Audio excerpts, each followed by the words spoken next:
अस्सलामुअलैकुम and welcome in study corner NF. तो कैसे हैं आप सब? आई होप कि आप सब ठीक होंगे। तो आज की इस वीडियो में हम स्टार्ट करने वाले हैं हिस्ट्री ऑफ इंग्लिश लिटरेचर का एक और इम्पॉर्टेंट टॉपिक जो है मॉडर्निज़्म एंड पोस्ट मॉडर्निज़्म, जो कि थोड़ा सा जो है वो कॉम्प्लेक्स टॉपिक है, क्योंकि इजीली जो है ये समझ में आता नहीं है कि मॉडर्निज़्म और पोस्ट मॉडर्निज़्म में क्या फ़र्क है। तो आज की इस वीडियो में मैं आपको इजीली समझाऊंगी कि मॉडर्निज़्म क्या होता है, पोस्ट मॉडर्निज़्म क्या होता है, इसके अलावा इन दोनों के बीच में क्या डिफरेंस है जिनकी वजह से हम इन्हें जो है आज डिस्कस करेंगे, जिसकी वजह से आपको बहुत ईजी वे में समझ आ जाएगा कि मॉडर्निज़्म क्या है, पोस्ट मॉडर्निज़्म क्या है और उनके बीच का डिफरेंस क्या है। तो वीडियो स्टार्ट करने से पहले like my video, subscribe my channel, press the bell icon button ताकि इस तरह की जो भी वीडियोज़ है वो आप तक पहुँच जाएँ। तो आइए आज की वीडियो स्टार्ट करते हैं। सबसे पहले इंट्रोडक्शन देख लेते हैं इसका।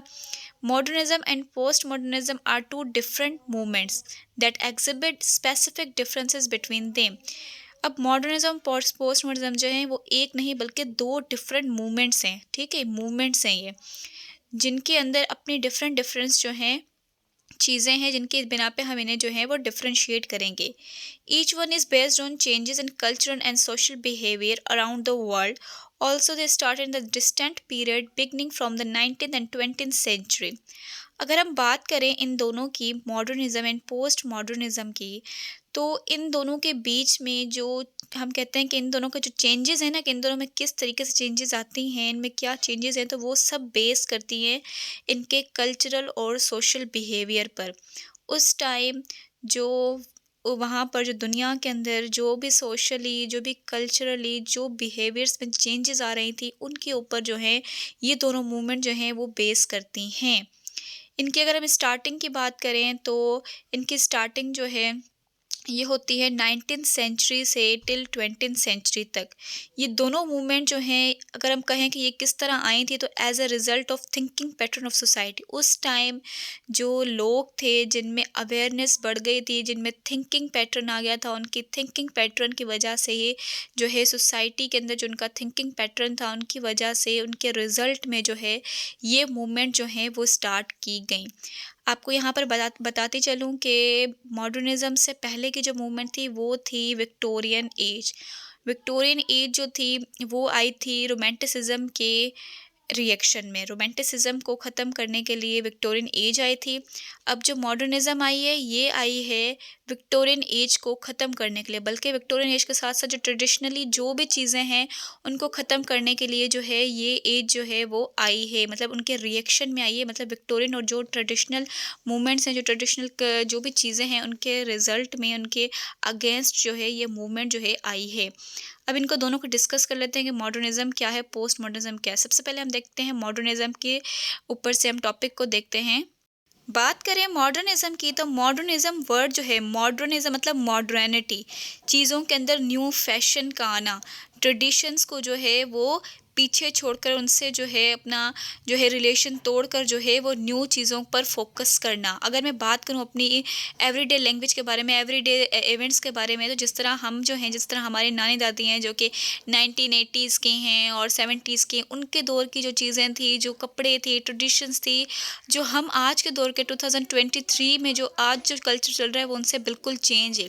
जिस तरह ईयर्स जो हैं वो गुजरते जाते हैं, ट्रेडिशन न्यू आता जाता है, हम मॉडर्निटी अपने अंदर करते जाते हैं, एम्ब्रेस करते जाते हैं मॉडर्निटी को, हम न्यू न्यू फैशंस को इन्वॉल्व करते हैं। जिस तरह पहले ज़माने में जो थे वो कभी जो है लॉन्ग शर्ट्स पहनी जाती थी, कभी शॉर्ट शर्ट्स पहनी जाती थी, अब जो है पैंट शर्ट का दौर आ गया है। इसके अलावा जो है यहाँ पर जो है जॉगर्स पहने जाते हैं, पहले दौर में जो है वो स्लीपर्स होती थी। इस तरीके से अगर मैं सिंपली बात करूँ तो मॉडर्निटी का मतलब, मॉडर्निज्म का मतलब कि न्यू चीज़ों को इवॉल्व करना, पीछे के जितने ट्रेडिशंस हैं उनको छोड़कर मॉडर्निटी अपने जो है अपने ट्रेडिशंस के अंदर, अपनी जो है इवेंट्स के अंदर, अपनी जो है चीज़ों के अंदर मॉडर्निटी को लाना, तो इसे हम मॉडर्निज्म कहते हैं। Modernism relates to sequence of cultural event. Modernism जो है ये किससे रिलेटेड है? उस time 19th century, late 19th century से टिल 20th सेंचुरी तक जो मूवमेंट है उसको हम कहते हैं, इस टाइम पीरियड को मॉडर्निज्म। ये याद कर लेना, time period late 19th century से अर्ली 20th सेंचुरी तक मॉडर्निज्म का पीरियड है, जो कि रिलेट करता है उस टाइम की कल्चरल मूवमेंट्स के बारे में। कुछ कल्चरल मूवमेंट्स हुई थी जिनके जिनके जो रिलेट करती हैं मॉडर्निज्म से। अब वो मूवमेंट्स कौन सी थी? उसके अंदर आ जाती है हमारे पास आर्किटेक्चर, ना सिर्फ मॉडर्निज़्म हमारे जो है वो कल्चर के अंदर आया, बल्कि हमारे आर्किटेक्चर्स में आया, हमारे आर्ट के अंदर मॉडर्निज़्म आया, हमारे म्यूज़िक के अंदर मॉडर्निज़्म आया, और लिटरेचर के अंदर एंड अप्लाइड टेक्निक्स के अंदर जो है वो मॉडर्निटी जो है वो आ गई। मतलब न्यू फैशंस, न्यू टेक्निक्स जो हैं हमारे इन चीज़ों के अंदर आ गई। मॉडर्निज़्म जो है, अगर इसकी टाइम पीरियड की बात की जाए, एग्जैक्ट तो ये 1860 से 1940s तक का था, और टिल 1945 मतलब सेकेंड वर्ल्ड वॉर तक जो है ये चला था। जब वर्ल्ड वॉर की जब एंड हुआ था, तब तक जो है ये टाइम पीरियड चला था, और इस टाइम पीरियड के बाद जो हमारे पास पोस्ट मॉडर्निज्म जो है वो स्टार्ट हो जाएगा। इस टाइम पे जो है ये जो मॉडर्निटी का जो टाइम था, इस टाइम पर बेसिकली जो इम्पोर्टेंस दी जा रही थी ना, ज़्यादा वो दी जा रही थी लिटरेरी वर्क्स को। और इस मूवमेंट में जो सबसे ज़्यादा सिग्निफिकेंस दी जा रही थी, जो इंपॉर्टेंस दी जा रही थी, वो ओरिजिनल वर्क, जिस तरह के ओरिजिनल पेंटिंग्स हो गई, स्कल्पचर्स हो गए, आर्किटेक्चर हो गई, पोएट्रीज हो गई, इन पर ज़्यादा जो है फोकस किया जा रहा था। इनफैक्ट इस एज को हम कह सकते हैं कि इस एज के दौरान जो है जो ओरिजिनल आर्ट था, उसे हम प्राइमरी क्रिएशन भी कह सकते हैं, कि उस टाइम का प्राइमरी क्रिएशन जो था वो आर्ट था। तो बेसिकली मॉडर्निज़्म जो था वो एक सीक्वेंस, ये रिलेट करता था सीक्वेंस ऑफ मूवमेंट्स को, जो कि किस मूवमेंट के ऊपर बेस्ड थी, आर्किटेक्चर, आर्ट्स, इसके अलावा म्यूज़िक, मतलब हर चीज़ के अंदर मॉडर्निज़्म आ गया था। आर्किटेक्चर के अंदर न्यू मॉडर्निज़्म आ गया, न्यू ट्रेडिशंस आ गई, न्यू न्यू जो हैं वो फैशंस आ गए, म्यूज़िक जो था उनके ऊपर आ गया। मतलब ये जो मॉडर्न जो लोग थे ना, जो मॉडर्निटी आई, जो मूवमेंट आई, इसमें लोग कहते थे कि भाई जो ट्रेडिशनल जो चीज़ें हैं ना, जो पास्ट चीज़ें हैं, जो कि मतलब काफ़ी ज़्यादा जो है जो विक्टोरियन एज की हैं, उससे पहले की हैं, उनको कहता था कि ये चीज़ें जो है ना हम इनको बिल्कुल छोड़ दें, और अपनी जो है हम न्यू चीज़ों को डेवलप करें, इन्वेंट करें, न्यू क्रिएशंस करें, ना कि हम पिछली जो चीज़ें हैं, जो पास्ट की चीज़ें हैं, उनको जो है अपने अंदर जो है एम्प्रेस करें, उनको अपने साथ मिक्स करें। तो ये चाहते थे कि हम लोग जो है उनसे बिल्कुल जो है ब्रेकआउट कर लें, और अपनी जो है न्यू ट्रेडिशंस, न्यू चीज़ों को जो है इन्वॉल्व करें। तो ये बेसिकली था मॉडर्निज़्म का कॉन्सेप्ट। इसके बाद आ जाते हैं पोस्ट मॉडर्निज्म के ऊपर। तो पोस्ट मॉडर्निज्म का मतलब है, पोस्ट का मतलब है बाद में, ठीक है, पोस्ट होता है बाद में, और मॉडर्निज्म मतलब जो मॉडर्निटी, मतलब जो बाद में, मॉडर्निज्म के बाद जो सेकंड जो 20th सेंचुरी के बाद की जो टाइम पीरियड है, उसे हम कहते हैं पोस्ट मॉडर्निज्म। जो मॉडर्निज्म के बाद जो दूसरी मूवमेंट आई, एक बहुत बड़ी मूवमेंट, उसे हम कहते हैं पोस्ट मॉडर्निज्म। इसका टाइम पीरियड है लेट 20th सेंचुरी से जो है ये स्टार्ट होती है। इसका मेन फोकस क्या था? इसका मेन फोकस था फिलोसफीज़ के अंदर, आर्ट्स के अंदर, आर्किटेक्चर्स के अंदर एंड क्रिटिसिज्म्स के अंदर। और बेसिकली ये जो है डिपार्चर था मॉडर्निज्म से। अब देखा आपने, जिस तरीके से हर जो जो मूवमेंट आती है वो किसी ना किसी के रिएक्शन के अंदर ही आती है, और वो रिएक्शन होता है जो उसके पिछले वाली मूवमेंट होती है। जिस तरह मैंने आपको बताया कि विक्टोरियन एज की जो है वो विक्टोरियन आई थी रोमांटिसिज्म के रिएक्शन में, इस तरह मॉडर्निज्म आया था विक्टोरियन एज के रिएक्शन में। अभी जो पोस्ट मॉडर्निज्म आता है, ये आता है मॉडर्निज्म के रिएक्शन के अंदर। तो ये मॉडर्निज्म जो था, ये जो पोस्ट मॉडर्निज्म था, बेसिकली ये था departure from the modernism. Modernism उस टाइम के जो मॉडर्निटी की जो जो भी एलिमेंट्स थे, उनसे डिपार्चर करना चाहते थे, और अपने अंदर जो है यहाँ पर ये पोस्ट मॉडर्निज्म जो है कि खुद की जो है एक ब्रॉड मूवमेंट थी। अगर इसे डिफाइन किया जाए तो ये था एटीट्यूड टुवर्ड्स स्केप्टिसिज्म। यहाँ पर वर्ड स्केप्टिसिज्म का मतलब होता है कि जो इजीली बिलीव ना करें, ठीक है, जो इजीली बिलीव ना करें किसी चीज़ पर विदाउट क्वेश्चनिंग। अगर कोई चीज़ हमें नज़र आती है तो हम जो हैं बगैर उस पर आंख बंद करके जो है उस पर बिलीव ना करें, बल्कि हम उसकी क्वेश्चनिंग करें, हम पता चले, हम प्रूफ करें कि भाई हाँ ये वाकई में चीज़ है। जो आजकल के लोग हैं, जो अवेयरनेस जिनके अंदर है, जो आजकल के पढ़े लिखे लोग हैं, वो क्या करते हैं कि जब किसी चीज़ को देखते हैं तो उनको क्वेश्चन करते हैं कि वाकई में ये चीज़ ऐसे है तो कैसे है, ना कि वो आंख बंद करके किसी चीज़ पर यकीन कर लेते हैं। तो टिपिकली अगर पोस्ट मॉडर्निज्म को डिफाइन किया जाए तो ये एटीट्यूड था किसका? स्केप्टिसिज्म का। इसके अंदर जो लोग थे वो चीज़ों पर इजीली बिलीव नहीं करते थे, बल्कि उनके ऊपर जो है वो क्या करते थे, उनको जो है क्वेश्चनिंग करते थे। उनके अंदर क्वेश्चनिंग जो है वो अराइज हुई। आयरनी और rejection toward ideologies and the various stance of universalism. इसमें क्या हुआ कि आयरनी और जो जितनी भी पास्ट की जो आइडियोलॉजीज थी और जो यूनिवर्सलिज्म था, उसका रिजेक्शन जो था वो इसमें था। मतलब इसके अंदर जो लोग थे पोस्ट मॉडर्निज्म के, वो कहते थे कि भाई जो है ना, ये यूनिवर्सलिटी क्या होती है, ये जो वर्ल्ड है ना, ये यूनिवर्सल जो है ना, ये जो जिस तरह मॉडर्निज्म जो थे लोग थे वो कहते थे कि जो भी यूनिवर्सल यूनिवर्सलिटी होती थी, जो जो भी ट्रुथ होता था इस नेचर का, वो उसको इस तरीके से जो है वो लिखते थे। लेकिन पोस्ट मॉडर्निज्म जो लोग थे वो कहते थे कि नहीं, ऐसा नहीं है। उन्होंने इस आइडियोलॉजीज़ को, इस यूनिवर्सलिज्म को ख़त्म किया। उन्होंने कहा कि जो भी यूनिवर्सलिटी है वो हम क्रिएट कर सकते हैं खुद थ्रू आवर लैंग्वेजेस। तो ये थोड़ा-सा जो है इनका डिफरेंस था इसके अंदर। इसके अलावा अगर हम बात करें तो इसके अंदर इंक्लूड हो जाते हैं हमारे पास objective notions of reason. Objective notions of ready जो रीज़न से, इसका मतलब है कि ऐसे आइडियाज़ और कॉन्सेप्ट जो कि बेस करते हो फैक्ट और रियलिटीज़ के ऊपर। मतलब इन्होंने फैक्ट और रियलिटीज़ जो हैं उनको जो है वो क्या कहा, उन्हें टाटा बाय बाय कहा कि भाई हमें जो है ऑब्जेक्टिव नोशंस नहीं चाहिए, रीजंस नहीं चाहिए, ह्यूमन नेचर की हमें कोई ज़रूरत नहीं है, सोशल प्रोग्रेस की जो उस टाइम का है हमें इनकी कोई ज़रूरत नहीं है।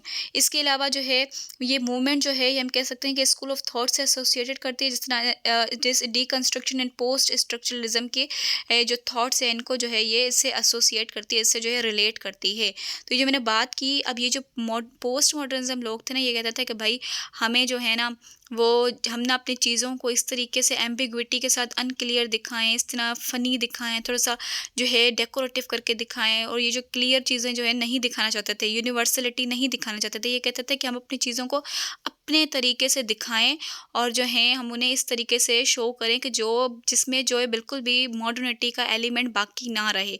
तो ये थोड़ा सा डिफरेंस है मॉडर्निज्म और पोस्ट मॉडर्निज्म के अंदर।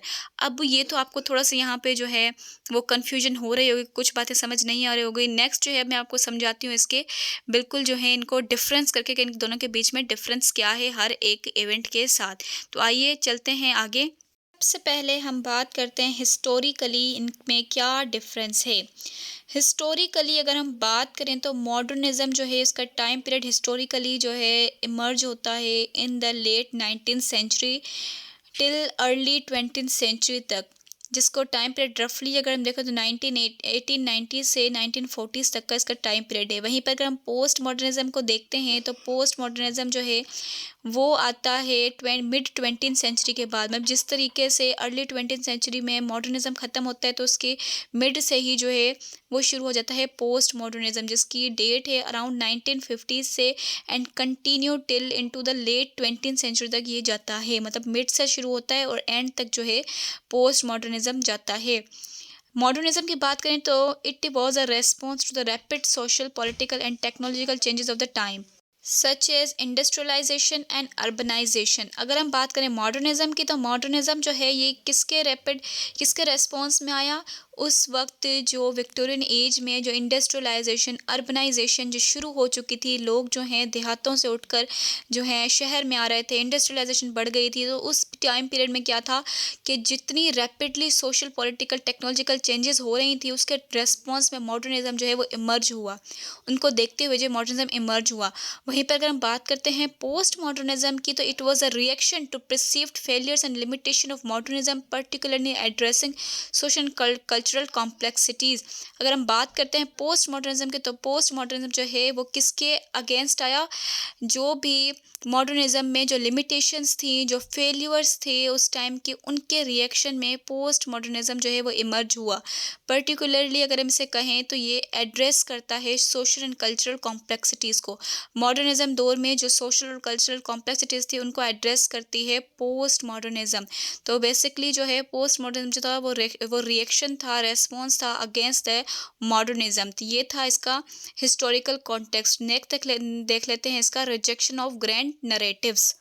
रिजेक्शन ऑफ ग्रैंड नरेटिव्स का मतलब है कि हम कह सकते हैं कि किसी चीज़ को जो है वो बढ़ा चढ़ा कर बताना, हर एक पहलू को, हर एक टॉपिक को जो है बड़े डिटेल के अंदर जो है वो डिस्कस करना जो है वो है ग्रैंड नरेटिव्स। तो इस तरीके से पोस्ट जो मॉडर्निज्म है, मॉडर्निज्म जो है अपने अंदर जो है ग्रैंड नरेटिव्स को पालता था, वो अपने अंदर जो है इन चीज़ों को लाता था। ग्रैंड नरेटिव्स कहते हैं, जिस तरह मैंने आपको बताया कि वो जो है बिलीव करते थे इन प्रोग्रेस के अंदर, रैशनैलिटी के अंदर and the possibility of achieving universal truth, इन सब चीज़ों के ऊपर बिलीव करते थे और ये कहते थे कि हम अपनी हर चीज़ को जो है बड़े डिटेल के अंदर, हर एक पहलू को जो है, हर एक कॉन्सेप्ट को जो है डिटेल के अंदर जो है बढ़ा चढ़ाकर बताएं।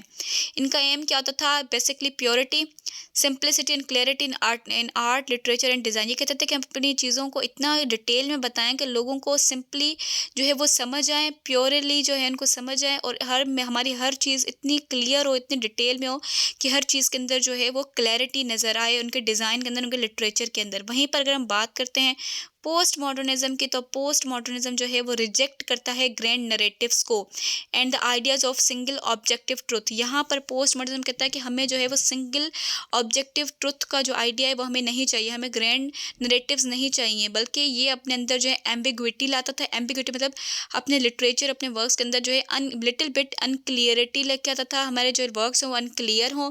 इसके अलावा प्लूरलिज्म मतलब डिफरेंट पर्सपेक्टिव्स। ये कहता था कि जिस तरह मॉडर्निज्म कहता था कि भाई हमारे पास सिंप्लिसिटी हो, ये कहता था कि नहीं, यहाँ हमारे पास जो है एम्बिग्विटी होनी चाहिए, हमारे लिटरेचर के अंदर एम्बिग्विटी हो, हमारे अंदर प्लूरलिज्म हो, मतलब डिफरेंट एस्पेक्ट्स हों, पर्सपेक्टिव्स हों, डिफरेंट डिफरेंट चीज़ें जो है अपने उसके अंदर लिटरेचर में, अपने वर्क्स के अंदर जो है वो लाते थे। मतलब जिस तरह मॉडर्निस्ट थे वो कहते थे कि हम जो है सिंगल पर्सपेक्टिव से अपनी जो है बात कहें, लेकिन मॉडर्न जो पोस्ट मॉडर्निस्ट थे वो कहते थे कि नहीं, हम अपने वर्क्स के अंदर जो है अलग अलग जो है पहलू को, अलग अलग पर्सपेक्टिव्स को, नज़रियों को जो है लेकर आएँ, मतलब डिफरेंट डिफरेंट जो है मिक्सचर करें, उनको प्लूरली जो है इनको बताएं। इसके अलावा जो है बात करता है इनके and the notion that truth is relative and context depended. कहते हैं कि जो ट्रुथ है ना वो किससे बिलोंग करता है? वो रिलेटिव है, कंटेक्स्ट डिपेंडेड। कंटेक्स्ट डिपेंडेड कहते हैं कि जो ट्रुथ है ना वो फ्लेक्सिबल है।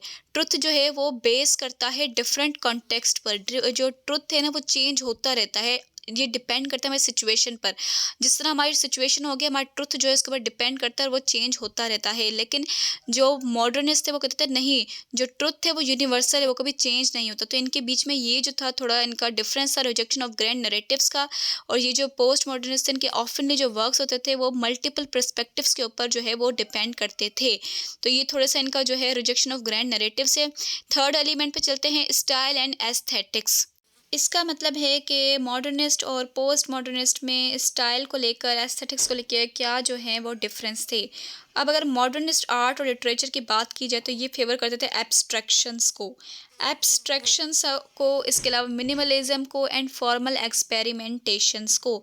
ये जो सब चीज़ें थी इनको करते थे। इसका मतलब था, इन चीज़ों का मतलब क्या है? Favoured abstraction, minimalism and formal expression का मतलब था कि चीज़ों को सिंपल वे में जो है हम कन्वे करें, उनको बगैर अननेसेसरी डिटेल के। मतलब कि हम जितनी भी चीज़ें हमारे पास हैं हम उनको फॉर्मल वे में करें, सिंपल क्लियर जो है हम उन्हें कन्वे करें, ना कि उसमें कोई डिटेल एक्स्ट्रा ऐड करें, एक्स्ट्रा एलोबरेट करके उनको करें, बल्कि हम उसको जो है जो कुछ कुछ जो एसेंशियल चीज़ें हैं ना उनको हम उसके अंदर जो है वो डालें, उनको ही जो है सिर्फ करें। ये था मॉडर्न का जो है वो पर्सपेक्टिव, उनका कॉन्सेप्ट ये था कि हम जो है इन चीज़ों को सिंपल वे में जो है कन्वे करें। इसके अलावा इनका जो मेन एम था चीज़ों को दिखाने का वो था कि हम जो है ओरिजिनलिटी को दिखाएं, इनोवेशंस को दिखाएं, और जो भी जो ट्रेडिशनल कन्वेंशंस हैं उनको जो है हम तोड़ मरोड़ दें।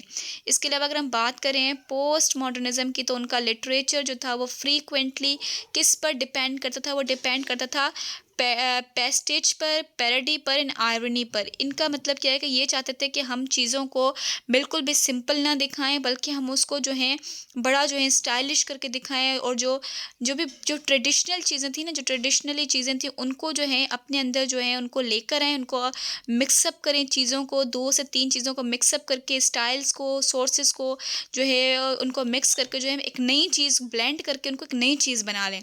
ठीक है, इन सब स्टाइल को, जो ट्रेडिशनल स्टाइल्स थे उनको, फिर मॉडर्निस्ट के थे, फिर हमारे थे, जितने भी स्टाइल्स हैं उनको और सोर्सेज हैं उनको जो है ब्लेंड करें, और उसके बाद जो है एक न्यू जो है वो हम कोई चीज़ बना दें, न्यू इन्वेंशन कर दें अपनी चीज़, अपने जो है लिटरेचर के अंदर। तो उससे हम कहते हैं कि ये इनका पर्सपेक्टिव था, स्टाइल था किसका? पोस्ट मॉडर्निज्म का।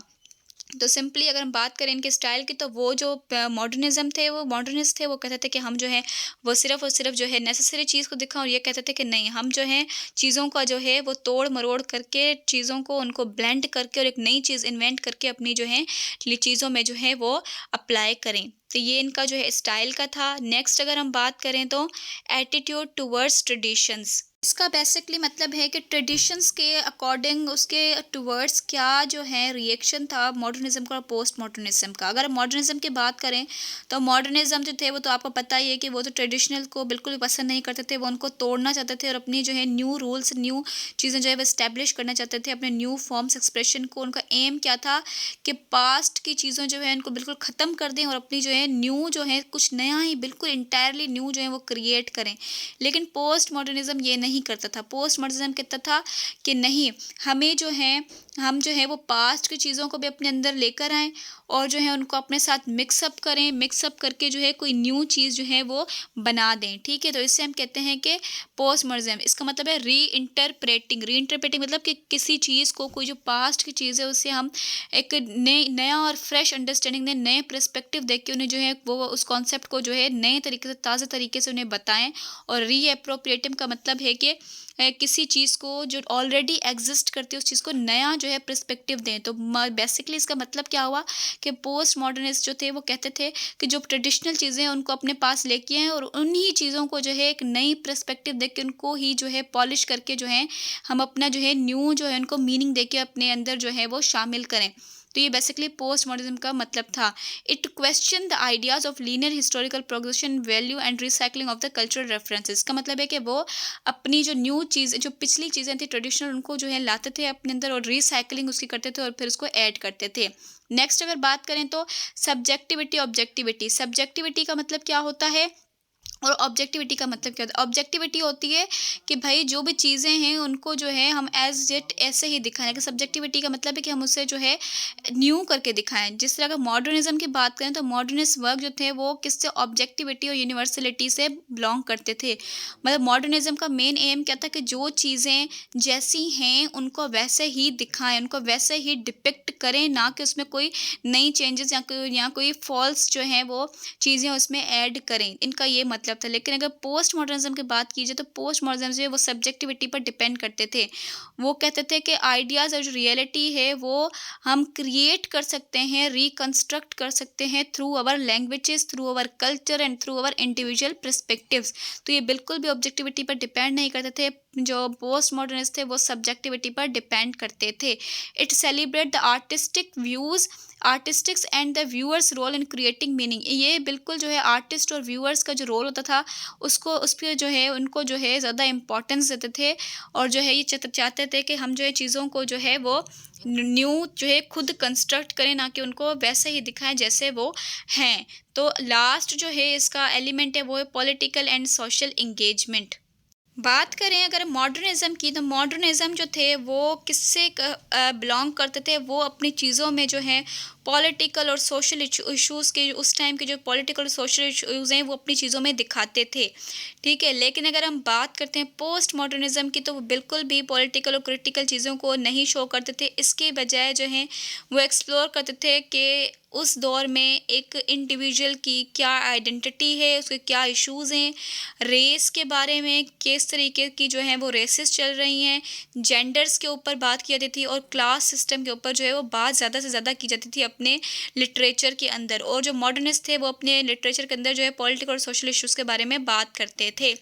तो ये था सिंपल सा जो है difference between modernism and post modernism, जिसको मैंने आज जो है आपको बिल्कुल इजी वे में जो है कंपेयर करके जो है मैंने आपको समझाया है कि इन दोनों के बीच में क्या डिफरेंस है और उनमें क्या क्या एलिमेंट्स हैं।